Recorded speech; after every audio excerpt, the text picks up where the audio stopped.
கடந்த ஒரு வருஷத்துக்கு முன்னாடியே இந்த ரயில்வே மேம்பாலம் அமைப்பதற்கு நிதி ஒதுக்கீடுல நடந்திருக்கு. ஆனால் இதுக்கு மாவட்ட ஆட்சியர் ஒப்புதல் வழங்கவில்லைன்னு சொல்லிட்டு கடலூர் ரயில்வே நிர்வாகம் குற்றம் சாட்டியிருக்காங்க.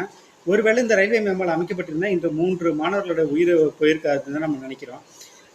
இன்னைக்கு காலையில் 7:40க்கு கடலூர் செம்மங்குப்பம் பகுதியில் ஒரு ரயில்வே கேட் இருக்குது. இந்த ரயில்வே கேட் ஏற்கனவே பார்த்தீங்கன்னா 4 முறை வந்துட்டு அசம்பாவிதம் நடக்கிறது அங்கே உள்ளூர் மக்கள்லாம் தவிர்க்கப்பட்டிருக்கு, தடுக்கப்பட்டிருக்கு அப்படின்னு சொல்கிறாங்க உள்ளூர் மக்கள்லாம். இந்த ரயில்வே கேட் கீப்பர் பார்த்தீங்கன்னா ஸ்டாண்டர்ட் ஆப்ரேட்டிங் ப்ரொசீஜர்லாம் இவர் கடைப்பிடிக்கல.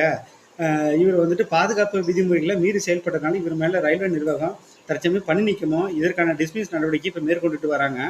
அப்போ 7:40க்கு விழுப்புரம் பகுதியிலேருந்து மயிலாடுதுறை நோக்கி அதிவிரைவில் ட்ரெயின் ஒன்று வந்துட்டு இருக்கு. அப்போ வரும்போது அந்த நேரத்தில் ஸ்கூல் வேன் ஒன்று வந்திருக்கு. இந்த கேட் அப்போ மூடப்படலன்னு சொல்கிறாங்க.